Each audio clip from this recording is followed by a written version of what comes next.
नमस्कार, बीएसटीवी देख रहे हैं आप। बहुत स्वागत है आपका। मैं हूं आपके साथ ऋषभ राय। शिक्षा के साथ संस्कार पर जोर। जी हां, छत्तीसगढ़ के स्कूलों में शिक्षा के साथ संस्कारों का समावेश हो रहा है और शिक्षा विभाग ने स्कूलों में सुबह की प्रार्थना, भोजन और छुट्टी के समय गायत्री मंत्र, भोजन मंत्र और शांति पाठ जैसे श्लोकों को अनिवार्य किया है। मुख्यमंत्री विष्णुदेव साय का कहना है कि यह पहल नई पीढ़ी को अपनी जड़ों से जोड़ने और चरित्र निर्माण के लिए बेहद जरूरी है। वहीं कांग्रेस इसमें संविधान का हवाला देते हुए इसे धार्मिक स्वतंत्रता का हनन बता रही है। लेकिन क्या सच में इस पर सियासत होनी चाहिए?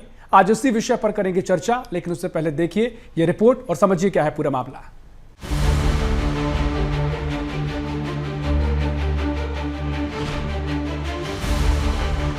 छत्तीसगढ़ सरकार ने राज्य की शिक्षा व्यवस्था को नई दिशा देने के लिए एक बड़ा निर्णय लिया है, जिसके तहत अब स्कूलों में गायत्री मंत्र, सरस्वती वंदना, भोजन मंत्र और शांति पाठ जैसी भारतीय ज्ञान परंपराओं को शामिल किया जाएगा।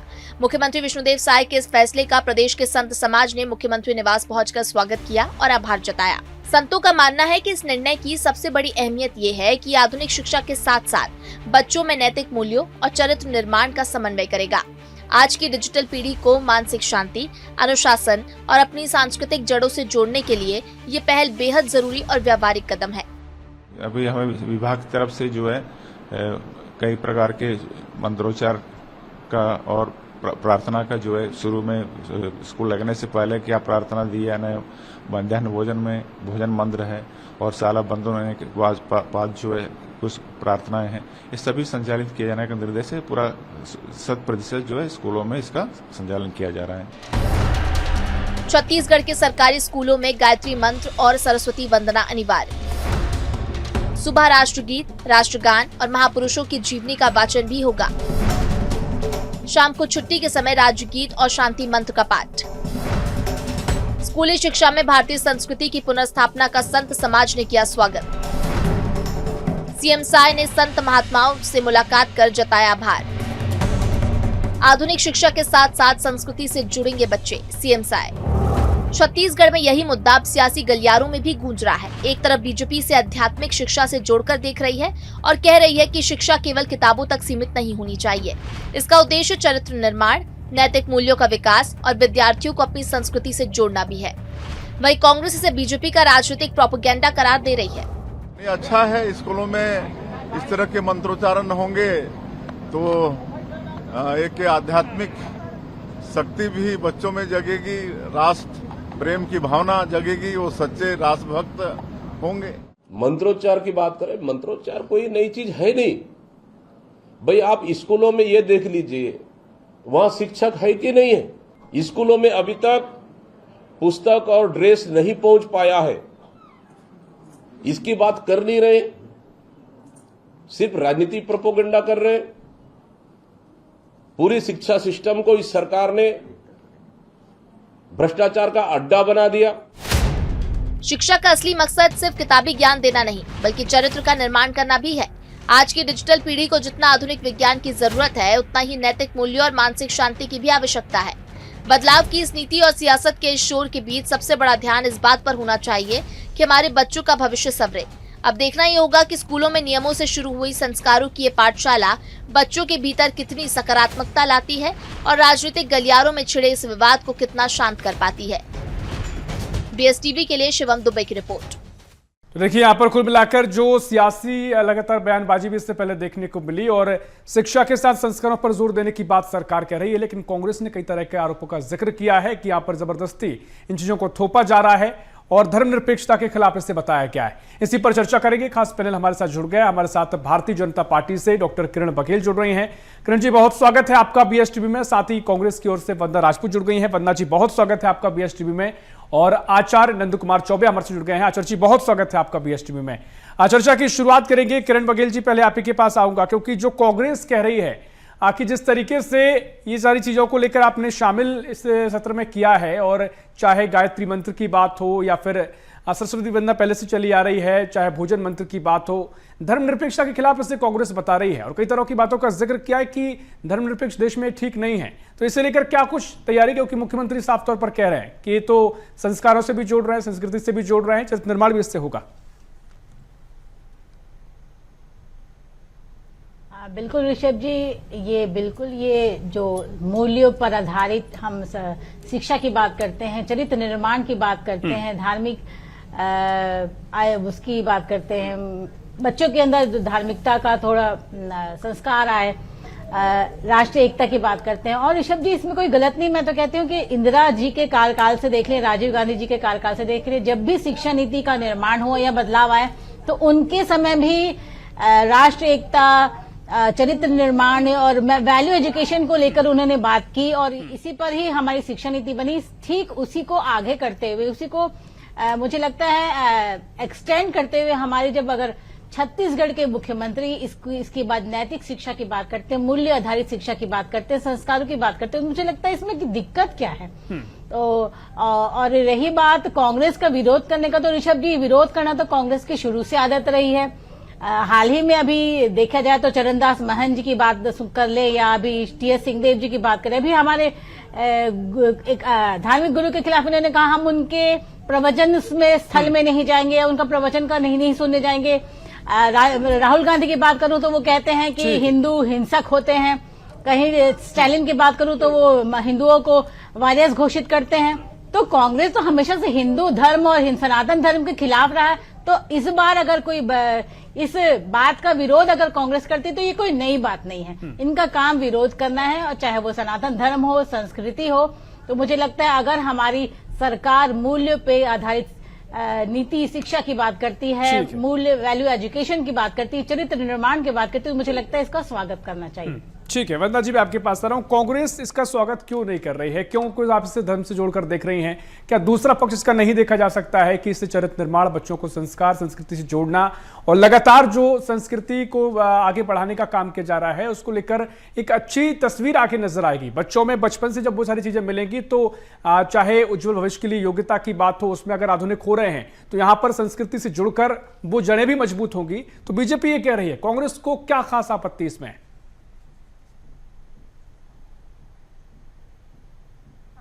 भारत एक धर्मनिरपेक्ष राज्य है और जो सरकारी स्कूल होते हैं, सरकारी स्कूल में हर धर्म, हर वर्ग, हर समुदाय के बच्चे वहां पर शिक्षा प्राप्त करते हैं। जब आप इस तरह से सिर्फ एक ही धर्म को लेकर के वहां पर आप अपने सनातन धर्म के विचार को यदि आप थोपने की कोशिश करेंगे तो जो और अलग जो धर्म के हैं वो अपने आप को अलगाव महसूस करेगा। हम यहाँ पर जो भाईचारा का पाठ पढ़ाने की कोशिश करते हैं, मेरे को नहीं लगता कि वहां पर भाईचारा लेकिन का भाव वंदना जी, आएगा। कांग्रेस पर यही आरोप लगते हैं, बीजेपी यही कहती है कि ये तुष्टीकरण की राजनीति होती है। आप इसको धार्मिक रूप से देख रही हैं। अगर संस्कृति के तौर पर भी देखें तो भारत की संस्कृति रही है कई चीजों को लेकर, तमाम चीजों से लेकर जो संस्कारों की बात हो, भोजन मंत्र की अगर बात है तो बोल लोग हमारी संस्कृति का हिस्सा रहे हैं। और सिर्फ भारत में ही नहीं है, कई मुस्लिम देश भी ऐसे हैं जहां पर सारी चीजें होती आई। देखिए ऋषभ जी, भारतीय जनता पार्टी लगातार निराधार आरोप लगाती रही है। हम उसके आरोपों को खारिज करते हैं, क्योंकि आप देखेंगे यदि स्कूल शिक्षा की बात करते हैं, स्कूल शिक्षा की गुणवत्ता की बात करते हैं, तो सबसे पहले सरकार का क्या कर्तव्य होता है? बच्चों को अच्छी शिक्षा देना। आप जाइए ना सरकारी स्कूल में, सरकारी स्कूलों में जाकर के देखिए शिक्षकों की कमी है। वहां पर जो विज्ञान के बच्चे हैं वहां पर उनको लैब क्लब नहीं मिल पा रहे, बच्चों को पुस्तकें नहीं मिल पा रही है। और भारतीय जनता पार्टी की सरकार में जो स्थिति है, शिक्षा व्यवस्था बिल्कुल चरमरा गई है। और ध्यान भटकाने के लिए ये लोग जो शिक्षा है, जो हमारे शिक्षा स्कूल जो विद्या का मंदिर मानते हैं, उनको भी राजनीतिक अखाड़ा बनाने की कोशिश कर रहे। इसीलिए भारतीय जनता पार्टी की सरकार हमेशा ऐसा कुछ कार्य करती जिसमें बहस हो और जिस पर हम लोग वहां उस मुद्दे पर चर्चा करें, क्योंकि हम लगातार देख रहे हैं कि भारतीय जनता पार्टी जो बच्चे हैं उनको अच्छी शिक्षा नहीं दे पा रही है, बच्चों को रोजगार नहीं दे पा रहे। तो भारतीय जनता पार्टी की सरकार एक ऐसे एजेंडा लाना चाहती है जिसमें हम लोग आपस में चर्चा करें, हम आपस में लड़ाई करें और भारतीय जनता पार्टी की सरकार यूं ही ऐसा उनका 5 साल निकल जाए। और रही बात, हम तो जानते हैं कि बच्चों को वहां पर नैतिक शिक्षा दिया जाता है। नैतिक शिक्षा में हर एक उस चीज का उल्लेख है जिसमें बच्चों को बहुत ही अच्छा, चाहे वो गायत्री मंत्र की बात करो, चाहे अलग अलग विषय उस पर समाहित रहता है। लेकिन आप एकदम विशेष तौर पर आप गायत्री मंत्र की बात कर रहे हैं, भोजन मंत्र की बात कर रहे हैं। अरे वहां पर सिख के भी तो बच्चे पढ़ते हैं, वहां पर मुस्लिम के भी तो बच्चे पढ़ते हैं। तो आप भारत को जो समानता, आप समानता बनाने के लिए कांग्रेस से पूरा धर्मनिरपेक्षता के खिलाफ इससे आप बता रही हैं, आपके तर्क इसमें अलग है। नैतिक शिक्षा का भी आपने जिक्र किया कि नैतिक शिक्षा में ऑलरेडी चीजें मिल रही हैं, वहीं किरण जी के तर्क अपने हैं कि इसको संस्कृति से जोड़कर देखा जा रहा है, इससे बच्चों का चरित्र भी ठीक होगा और तमाम चीजों का जिक्र इससे भारतीय संस्कृति का हिस्सा बीजेपी बता रही है। नंद कुमार चौबे जी, मैं आपके पास आता हूं क्योंकि देखिए अलग अलग तर्क यहां पर राजनीतिक पार्टियों के हैं। भारतीय जनता पार्टी जो कि सरकार में है और बीजेपी को लेकर कहा भी जाता है कि संस्कृति को लेकर, संस्कारों को लेकर लगातार आगे बढ़कर इस तरह के प्रयास किए जाते हैं ताकि इन चीजों को जोड़कर आगे बढ़ा जा सके, आधुनिकता के साथ साथ हमारी संस्कृति को जोड़े बनाए रखे। इस तरह के प्रयास पहले भी देखते रहे, लेकिन आप इसे कैसे देखते हैं? क्योंकि बच्चों के चरित्र निर्माण की बात कही जा रही है, हमारे इस संस्कृति में सारी चीजें पहले से रही हैं और इसके जो परिणाम भी आते हैं, जो बच्चों जब वयस्क होते हैं, आगामी जीवन में कदम रखते हैं, तो इसका लाभ भी उनको मिलता है। एक तमाम तरीकों से, मर्यादा से लेकर हर चीज़ों को लेकर किस तरीके से संयम रखना है या चीज़ों को लेकर कैसे मैनेज चीज़ों को करना है, इन सब का लाभ छात्रों को मिलता है आगे चलकर। लेकिन वो हिंदू संस्कृति में ज़्यादा होता आया है। यहाँ पर सारी संस्कृति के बच्चे हैं, मुस्लिम भी हैं, सिख भी हैं। तो कांग्रेस कह रही है कि सबके लिए ठीक नहीं है, आप किसी पर थोप नहीं सकते हैं, इसे ऑप्शनल में किया जाए, जिसकी इच्छा है वो कर सकता है, ऐसे सब पर थोपना नहीं चाहिए। आप इसे कैसे देखते हैं? देखिए ऋषभ जी, ये राजनीति का विषय नहीं होना चाहिए, क्योंकि जिस समय हम लोग जब पढ़ते थे 70 के दशक में, उस समय हमारे पाठ्यक्रम में जो है सुभाषितानी, संस्कृत में सुभाषितानी होता था, 5-7 श्लोक होता था। हिंदी के पुस्तक में, पाठ्य पुस्तकों में जो है रामचरितमानस या कबीर के दोहे या रसकान की जो कविता आदि होती थी। लेकिन आज जो सब कुछ खत्म हो गया है। 50 सभ्यता के अनुकरण करते हुए जो है सब चीज खत्म कर दिया गया है।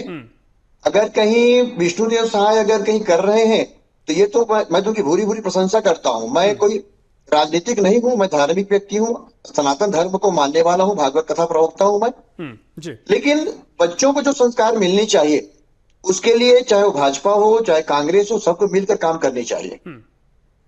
इसमें किसी प्रकार की राजनीति नहीं होनी चाहिए। और रहा सवाल अन्य समुदाय के बच्चे पढ़ते हैं, तो अन्य के समुदाय के जो बच्चे पढ़ते हैं तो बच्चों के अंदर में इस प्रकार की जहर घोलने की आवश्यकता नहीं है। अगर बच्चे को अगर हम कहीं, क्योंकि आप ये भी बताइएगा कि बच्चों के लिए कैसे लाभदायक होगा, और क्योंकि भारतीय जनता पार्टी और कांग्रेस में जो तर्कों की लड़ाई है वो ये है कि आप चलिए ठीक है, आप क्योंकि सनातनी हैं, सनातन से जुड़े हुए हैं, तो आप इसको स्वागत योग्य फैसला बता रहे हैं। लेकिन जो दूसरे धर्म के लोग हैं उनको लेकर कांग्रेस कह रही है कि भाई वहां पर नहीं है ये सब अगर चीजें, कई जगह ईश्वर पूजा नहीं होती है, जिस तरह से जिक्र लगातार कांग्रेस करती है, तो वहां पर जबरदस्ती थोपने सा प्रतीत हो रहा है। आप इसे कैसे देखते हैं इन तर्कों के जरिए? ये बात जो मैं एक ही बात कह रहा हूँ ना, इसमें राजनीति हो रही कुल मिलाकर के। अन्य समुदाय के बच्चों को भी इसमें कोई प्रकार के जो है आपत्ति नहीं होगी। अगर कहीं हम उसको सही संस्कार देना चाह रहे हैं, सही उनको मार्गदर्शन देना चाह रहे हैं, तो इसमें क्या गलती है? भाई उनके कौन से धर्म परिवर्तन हो रहा है? इससे किसी धर्म परिवर्तन नहीं हो रहा है। एक सुंदर जो है संस्कार, एक सुंदर जो है रास्ता की जो है प्राप्ति हो सकती है। बच्चे जो होते हैं गीले मिट्टी के समान होते हैं, जो आकृति देते हैं वो आकृति में ढल जाते हैं बच्चे जो है। ठीक है। तो उसको तो ये जो नैतिक शिक्षा है उसके हिसाब से जो है करना कोई बुरी बात नहीं लगता मुझे। चलिए ठीक है। देखिए किरण वकील जी, मैं आपके पास आता हूं। यहाँ पर देखिए जिस तरीके से नंद कुमार जी के अपने तर्क हैं और वो इसका स्वागत भी कर रहे हैं, लेकिन यहाँ पर जो कांग्रेस कह रही है किरण वकील जी कि आप तमाम बिंदुओं पर चर्चा अगर कर रही रहे हैं तो शिक्षा की आधुनिकता पर चर्चा नहीं है, या फिर जो व्यवस्थाएं ऑलरेडी स्कूलों की हैं वहां पर किस तरह की क्वालिटी की शिक्षा मिल पा रही है, क्वालिटी एजुकेशन है कि नहीं है, कई स्कूलों के हाल बेहाल हैं। और अभी सुकमा से कुछ खबरें भी हमने देखी जहां पर आदिवासी नेताओं ने भी विरोध किया है। वो कह रहे हैं कि सनातन से अलग है आदिवासी जो धर्म है, कई तरह की चर्चा हमने अभी देखी है। तो विरोध किया गया है कि सब पर थोपा जा रहा है। अगर कांग्रेस जो कह रही है कि अगर स्किल्स पर काम हो, एजुकेशन पर काम हो, बिल्डिंग्स पर काम हो, अच्छी स्किल वाली जो विषय है वो शामिल किए जाए, उस पर बात हो तो स्वागत हो सकता है। लेकिन यहां पर धार्मिक रूप से थोपा जा रहा है और कांग्रेस कुछ कहेगी तो धार्मिक विवाद से बताया जाएगा, कांग्रेस को सनातन विरोधी बताया जाएगा। बिल्कुल ऋषभ जी, अभी वंदना जी लचर हालत की बात करी तो मुझे लगता है शायद वो अपने कार्यकाल, कांग्रेस के कार्यकाल के स्कूलों की समय की बात कर रही हैं। अभी मैं आपको याद दिला दूं कि पिछले वर्ष हमने युक्तिकरण के तहत जिन विद्यालयों में 400 ऋषभ जी 450 से ज्यादा ऐसे विद्यालय थे जहां पे शिक्षक उपलब्ध ही नहीं थे, 5000 से ज्यादा ऐसे विद्यालय थे जहां पे एकल शिक्षक थे।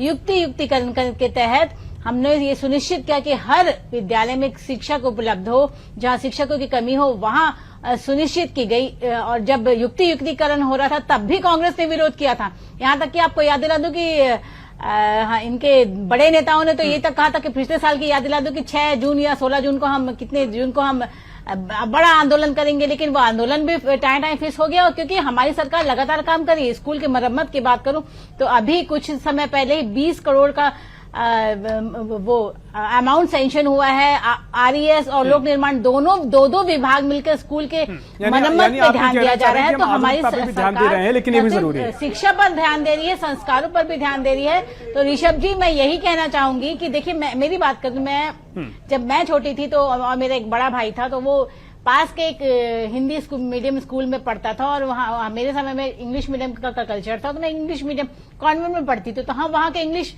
के प्रेयर्स बोलते थे। तो कहीं इससे कोई ऐसा नहीं हुआ कि मेरा धर्म परिवर्तन हो गया या मैं हिंदू नहीं रही या मेरा भाई हिंदू हो गया या मैंने कुछ। वो तो मुझे लगता है जिस स्कूल में हम पढ़ रहे हैं या जहाँ पे अगर स्कूल का ये आता है निर्णय, तो इससे कोई ये धार्मिक शिक्षा नहीं है। कई तरह के सवाल पर ये भी कई बार उठते हैं कि ये भी कहा जाता है कि चलिए ठीक है, आप सनातन की चीजों को, जो हमारी सनातन संस्कृति में चीजें शामिल है, किरण बघेल जी, जो कांग्रेस कई बार आरोप लगाती है कि हमारी सनातन संस्कृति की चीजें आप ला रहे हैं, बच्चों पर इनको पालन करें, अनिवार्य किया गया है, क्यों? अगर कई बार हमने चर्चाओं में देखा कि कुरान से कुछ नहीं लिया गया, अन्य धर्म ग्रंथों से कुछ नहीं लिया गया, इन चीजों से भी लिया जा सकता है। ये कांग्रेस की तरफ कई बार हम चर्चाओं में देखते हैं।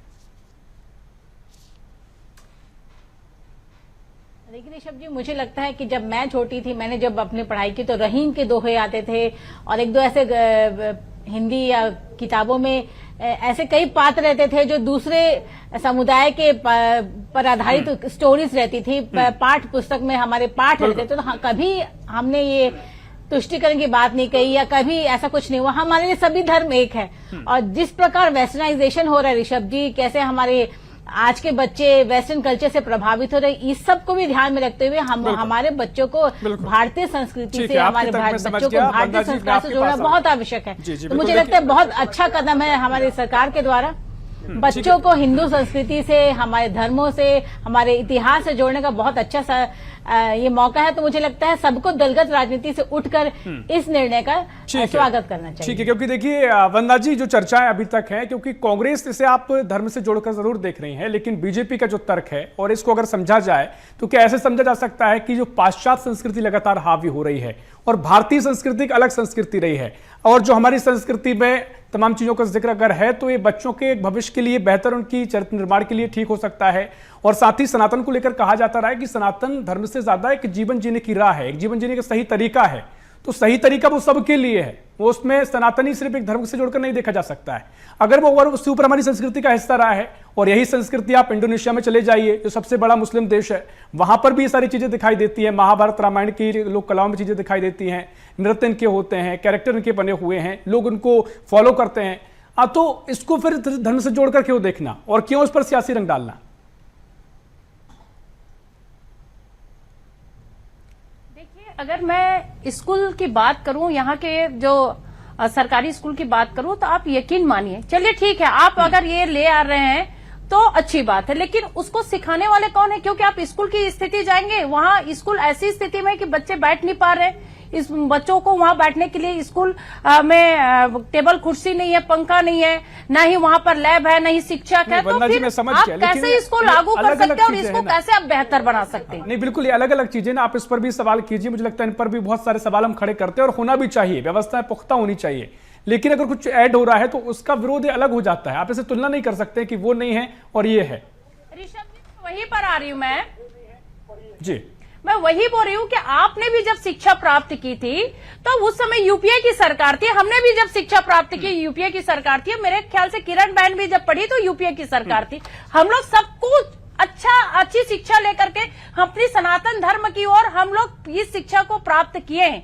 लेकिन भारतीय जनता पार्टी एकदम विशेष इस तरह से ला करके अलगाव पैदा करना चाहती है।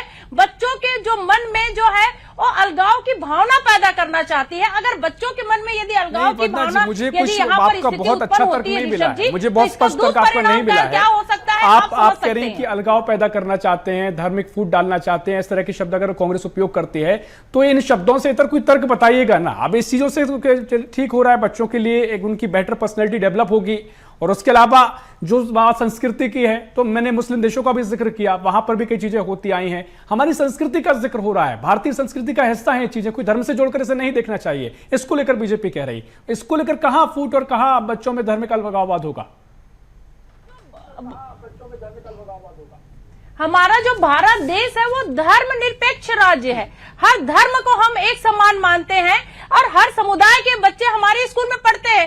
लेकिन आप किसी एक विशेष धर्म को अगर इस तरह से आप करेंगे तो कहीं ना कहीं मेरे को लगता है और जो धर्म वाले हैं वो लोग कहीं ना कहीं यहाँ पर आवाज उठाएंगे, क्योंकि इनकी शुरुआत होने दीजिए और ये परिणाम भी इनका सामने आएगा। और भारतीय जनता पार्टी जैसे बता रही थी, युक्तियुक्तकरण के नाम से 10,500 स्कूल बंद किए गए, क्योंकि हम देख रहे हैं कि बच्चों की संख्या बढ़ती है तो स्कूल की जो विद्यालय को खोलने की स्थिति होना चाहिए, नए विद्यालय खुलना चाहिए।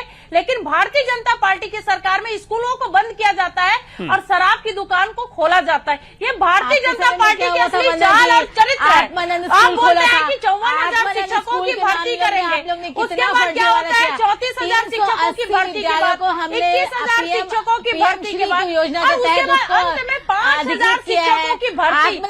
इस सत्र में बच्चों को शिक्षक नहीं मिल पा रहे हैं। ये भारतीय जनता पार्टी की एक एजेंडा है कि जो यहाँ की जनता है, जो मूलभूत सुविधाएं है, उनसे उनका ध्यान भटकाया जाए और इस तरह से जो धर्म के बारे में बात करके ठीक है। देखिए बहुत सारे मुद्दों का जिक्र आपने कर लिया है वंदना जी, ठीक है, बहुत सारी चीजों का एक साथ आप जिक्र कर रही हैं, लेकिन ठीक है एक ठीक है, आपके अपने अपने तर्क हैं, इस पर मुझे लगता है गंभीरता से चर्चा होनी चाहिए। नंद कुमार जी, मैं आपके पास आ रहा हूं, आप कुछ कहना भी चाह रहे थे और जो अलग अलग तर्क आप देख रहे हैं, पहले तो ये बताइएगा कि जिस तरीके से जो मंत्र शामिल किए गए हैं, आपकी दृष्टि से क्या लाभ इनको मिलता है, चाहे वो शांति मंत्र का हो, भोजन मंत्र का हो, इन मंत्रों के जरिए क्या बच्चों में अच्छा कुछ सीखने को मिलेगा, क्या उनके जीवन में चीजें काम आएंगी, कैसे उनका चरित्र ठीक होगा? बाकी जो आप कहना चाह रहे थे वो भी बात रखिएगा नंद कुमार जी।